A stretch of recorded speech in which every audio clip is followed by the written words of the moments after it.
സ്നേഹിതരെ, ജീവിതയാത്രയുടെ പുതിയൊരു വീഡിയോയിലേക്ക് ഏവർക്കും സ്വാഗതം. നമുക്കിന്ന് പ്രോൺസ് വെച്ചുള്ള വിഭവമാക്കിയാലോ? ഇന്ന് കുറച്ച് പ്രോൺസ് കിട്ടിയിട്ടുണ്ട് കേട്ടോ. അത് വെച്ചിട്ടൊരു കറിയാകാമെന്ന് വിചാരിക്കുന്നു. നല്ല ടേസ്റ്റുള്ള കറിയാണ് കേട്ടോ. അപ്പോൾ അതിനു മുമ്പ് ആദ്യമായിട്ടാണ് നമ്മൾ ചാനൽ കാണുന്നവരുണ്ടെങ്കിൽ ഒന്ന് സബ്സ്ക്രൈബ് ചെയ്തേക്കണേ. തുടർന്ന് അടുത്ത് കാണുന്ന ബെല്ലൈക്കനോടൊന്ന് എനേബിൾ ചെയ്ത് ഓൾ എന്ന ഓപ്ഷനോട് ഒന്ന് കൊടുത്തേക്കുക. എന്നാൽ മാത്രമേ ഞങ്ങളിടുന്ന വീഡിയോസ് നിങ്ങളിലേക്ക് ഇതുപോലെ എത്തുകയുള്ളൂ. കഴുകി വൃത്തിയാക്കി വെച്ചിരിക്കുന്ന പ്രോൺസിലേക്ക് കുറച്ച് മുളക് പൊടി, ഒരല്പം മഞ്ഞൾപ്പൊടി, ഇനി കുറച്ച് ഉപ്പ്, കുറച്ച് നാരങ്ങ നീര്, ഒരല്പം ഓയിൽ എന്നിവ ചേർത്ത് നന്നായിട്ടൊന്ന് മിക്സ് ചെയ്ത് കൊടുക്കുക. നന്നായിട്ട് മിക്സ് ചെയ്തതിന് ശേഷം എല്ലായിടത്തെയും മസാലയൊക്കെ കിട്ടത്തക്ക രീതിയിൽ നന്നായി മിക്സ് ചെയ്തതിന് ശേഷം ഒരു 10 മിനിറ്റെങ്കിലും കുറഞ്ഞത് റെസ്റ്റ് ചെയ്യാൻ വെക്കണം. ഇതെല്ലായിടത്തേക്കും മസാല പിടിച്ച് കിട്ടണം. അതിന് ശേഷം വേണം അതൊന്ന് ഫ്രൈ ചെയ്തെടുക്കുന്നതിന്. അപ്പം ഇതെല്ലാം കൂടെ ചേർത്ത് ഞാൻ നന്നായിട്ടൊന്ന് മിക്സ് ചെയ്ത് കൊടുക്കുകയാണ്. അപ്പോൾ 10 മിനിറ്റ് കഴിഞ്ഞിട്ട് നമുക്ക് ഇതെടുക്കാം. ആ സമയം കൊണ്ട് നമുക്ക് മറ്റു കാര്യങ്ങളിൽ കിടക്കാം.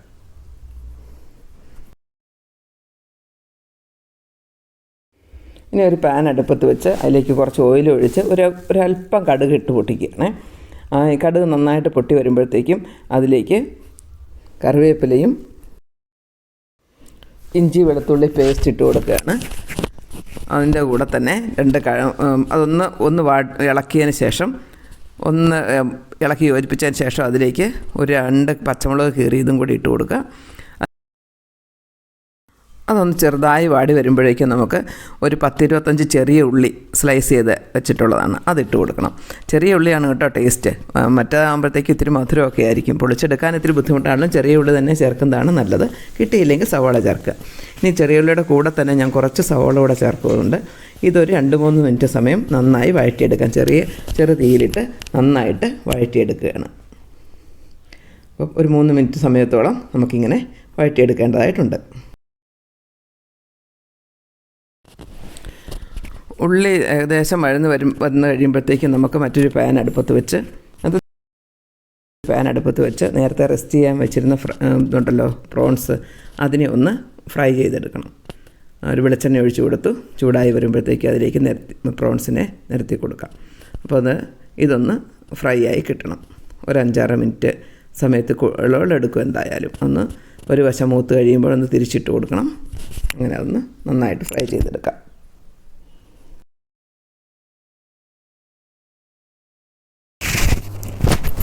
1-2 മിനിറ്റ് സമയം കൊണ്ട് ഏകദേശം പ്രോൺസിൽ നിന്ന് വെള്ളമൊക്കെ ഇറങ്ങി വരാൻ തുടങ്ങും കേട്ടോ. നമ്മൾ അടുപ്പത്ത് വെച്ചിങ്ങനെ നോക്കി വെള്ളമൊക്കെ കണ്ടോ, കൂടുതൽ വെള്ളമായി.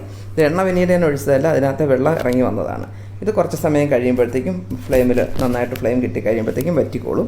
പിന്നെ ഇത് മാത്രമല്ല, നമുക്ക് ഞാനിപ്പോൾ ചെയ്ത പോലെ അല്ലാതെയും മറ്റൊരു രീതിയിലും ചെയ്യാം കേട്ടോ. ആദ്യം ഈ പ്രോൺസ് വറുത്ത് കോരിയതിന് ശേഷം അതിൽ നമുക്ക് ആദ്യം ചെയ്ത എണ്ണയും സവാളയൊക്കെ മുമ്പൊക്കെ വഴറ്റിയെടുക്കാം, ഉള്ളിയൊക്കെ. ഇതിപ്പോൾ എനിക്ക് സമയം കുറവായതുകൊണ്ടാണ് രണ്ടും കൂടെ ഒരുമിച്ച് ചെയ്തു വന്നത്.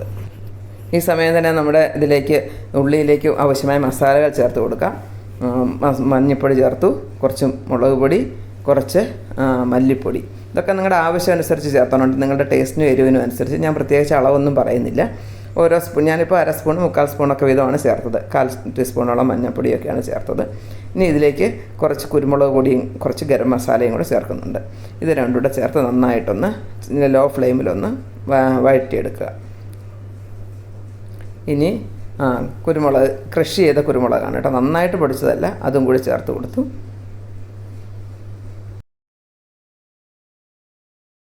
ഇതിലേക്ക് ചെറിയൊരു പുളി കിട്ടുന്നതിന് ആവശ്യമായിട്ട് ഒരു തക്കാളി കട്ട് ചെയ്ത് വെച്ചതാണ് കേട്ടോ, ചെറുതായിട്ട് അരിഞ്ഞ് വെച്ചത്. അതിനെയും കൂടി ചേർക്കുകയാണ്. അപ്പോൾ ഈ തക്കാളി ചേർത്ത് കഴിയുമ്പോൾ നമുക്ക് അടിയിൽ പിടിക്കാതിരിക്കാൻ വേണം ചെറിയ ചൂടുവെള്ളം ഒരു 1/2 ഗ്ലാസ്സോ ഒക്കെ വെള്ളം ഒഴിച്ചു കൊടുക്കുന്നത് നല്ലതാണ്. അപ്പോൾ എന്നിട്ട് ഇളക്കി കൊടുത്താലും മതി.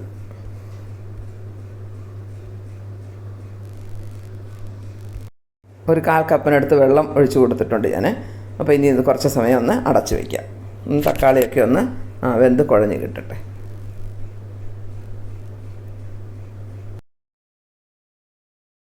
നോക്കപ്പോൾ ഏകദേശം തക്കാളിയൊക്കെ ഒന്ന് കുഴഞ്ഞിട്ടുണ്ട്. നമ്മളിതുവരെ ഉപ്പ് ചേർത്തിട്ടില്ല മസാലയിലേക്ക്. അപ്പോൾ മസാലയ്ക്ക് ആവശ്യമായ ഇനി ഉപ്പും കൂടി ചേർത്ത് കൊടുക്കേണ്ടതുണ്ട്. അതിലേക്ക് കുറച്ച് ഉപ്പ്, അതായത് റോസ് സാൾട്ടാണ് കേട്ടോ ചേർത്തത്, വെള്ള ഉപ്പല്ല. അതുകൊണ്ടാണ് ഇങ്ങനെ ഇരിക്കുന്നത്. അപ്പോൾ അതുകൂടെ ചേർത്ത് കൊടുത്തു. ഇനി നമുക്ക് തയ്യാറാക്കി വെച്ചിരിക്കുന്ന ഫ്രൈ ചെയ്ത് വെച്ചിരിക്കുന്ന പ്രോൺസ് ഉണ്ടല്ലോ, അതും കൂടി ഇതിലേക്ക് ചേർത്ത് കൊടുക്കാം. ഇനി മസാലയും പ്രോൺസും എല്ലാം കൂടെ നന്നായിട്ടൊന്ന് മിക്സ് ചെയ്ത് ഒന്ന് ഇളക്കി കൊടുക്കാം. ഇതെല്ലാം ചെറിയ തീയിൽ മതി കേട്ടോ, തീ കുറച്ച് ഇടണം. ഇതിപ്പോൾ തന്നെ എനിക്ക് ഇത്തിരി തീ കൂടിപ്പോയായിരുന്നു, അതുകൊണ്ടാണ് പാത്രത്തിൻ്റെ സൈഡ് ഒത്തിരി കരിഞ്ഞ പോലെ ആയിട്ടുണ്ട്. അപ്പോൾ അങ്ങനെ വരാതെ പ്രത്യേകം ശ്രദ്ധിക്കണം. നമുക്ക് ഇതിലേക്ക് ഇനി ചേർക്കേണ്ട തേങ്ങാപ്പാലാണ് കേട്ടോ. അപ്പോൾ ഞാൻ ആദ്യം തന്നെ പ്രോൺസ് ഫ്രൈ ചെയ്ത പാത്രത്തിലേക്ക്, അതിൽ കുറേ ഇതൊക്കെ മസാലയൊക്കെ ഇരിക്കുന്നതുകൊണ്ട് അതിലേക്കാണ് തേങ്ങാപ്പാൽ കുറച്ച് അരിച്ചൊഴിക്കുകയാണ്. അപ്പോൾ ആ അരപ്പെല്ലാം കൂടെ ഇങ്ങി കിട്ടുമല്ലോ, അങ്ങനെ ചെയ്യുകയാണ്.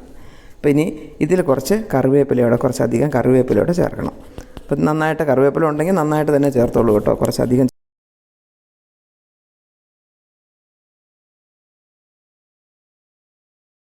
കറിവേപ്പിലയൊക്കെ നന്നായിട്ടൊന്ന് വാടി കിട്ടാം. കുറച്ച് സമയത്തേക്ക് അടച്ച് വയ്ക്കാം, ഒരല്പസമയത്തേക്ക്. ഇനി ഇത് തുറന്ന് ഒരു മിനിറ്റിന് ശേഷം നമ്മൾ തുറന്ന് ഈ തേങ്ങാപ്പാൽ ഒഴിച്ച് കൊടുക്കുക. മസാല ചേർന്നുള്ള തേങ്ങാപ്പാലാണ് ആദ്യം ഞാൻ ഒഴിച്ച് കൊടുക്കുന്നത് കേട്ടോ. നമ്മൾ ഈ ഫ്രൈ ചെയ്ത പാത്രത്തിലേക്ക് ഒഴിച്ച തേങ്ങാപ്പാൽ അതാദ്യം ഒന്ന് ഒഴിച്ച് കൊടുക്കാം.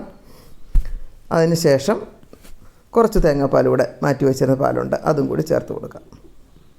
ഇതാ പാത്രത്തിൽ കുറേ പറ്റിയിരുന്നത് കൊണ്ടാണ് അങ്ങനെ ചെയ്തത്.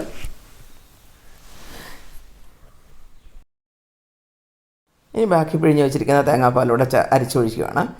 അതോടെ ചേർത്ത് കൊടുത്തിട്ട് നന്നായിട്ട് തിളയ്ക്കേണ്ട, നന്നായി ചൂടായി വരണം. ഇനി നന്നായിട്ട് ചൂടായി വരണോടം വരെ ചെറിയ ഫ്ലെയിം കൊടുത്താലും മതി കേട്ടോ. ഇനി ഇതിലേക്ക് നമുക്ക് കുറച്ച് കുരുമുളക് പൊടിയും കൂടെ ലാസ്റ്റ് ചേർത്ത് കൊടുക്കണം. കുറച്ച് അല്പം കുരുമുളക് പൊടിയും കൂടി ഇട്ട് കൊടുത്താൽ ഏകദേശം നമ്മുടെ കറിയുടെ ഒക്കെ ഇവിടെ റെഡി ആയിട്ടുണ്ട്. അപ്പോൾ എല്ലാവരും ഒന്ന് ട്രൈ ചെയ്ത് നോക്കണം കേട്ടോ. എപ്പോഴും നമ്മൾ റോസ്റ്റോ അല്ലെങ്കിൽ ഫ്രൈയോ ഒക്കെ അല്ലേ ഉണ്ടാക്കുന്നത് കൊഞ്ച് കിട്ടുമ്പോൾ. അപ്പോൾ പ്രോൺസ് കൊണ്ട് ആ തേങ്ങാപ്പാലിൽ ഇങ്ങനെ ഒന്ന് ഉണ്ടാക്കി നോക്കുക. എന്നിട്ട് നിങ്ങളുടെ കമൻറ്റ്സ് എങ്ങനെയാണെന്ന് ഒന്ന് അറിയിക്കുകയും കൂടെ ചെയ്യുക. ഫീഡ്ബാക്ക് എന്തായാലും നമ്മുടെ കറി ഇപ്പോൾ സെർവിങ് ഡിഷിലേക്ക് മാറ്റിയിട്ടുണ്ട്. കാണുമ്പോൾ തന്നെ നല്ല ഇതുണ്ട്. അപ്പോൾ എല്ലാവരും ഒന്ന് ട്രൈ ചെയ്തിട്ട് അറിയിക്കുക. ഓക്കെ, മറ്റൊരു ഡിഷുമായി ഉടനെ തന്നെ കാണാം.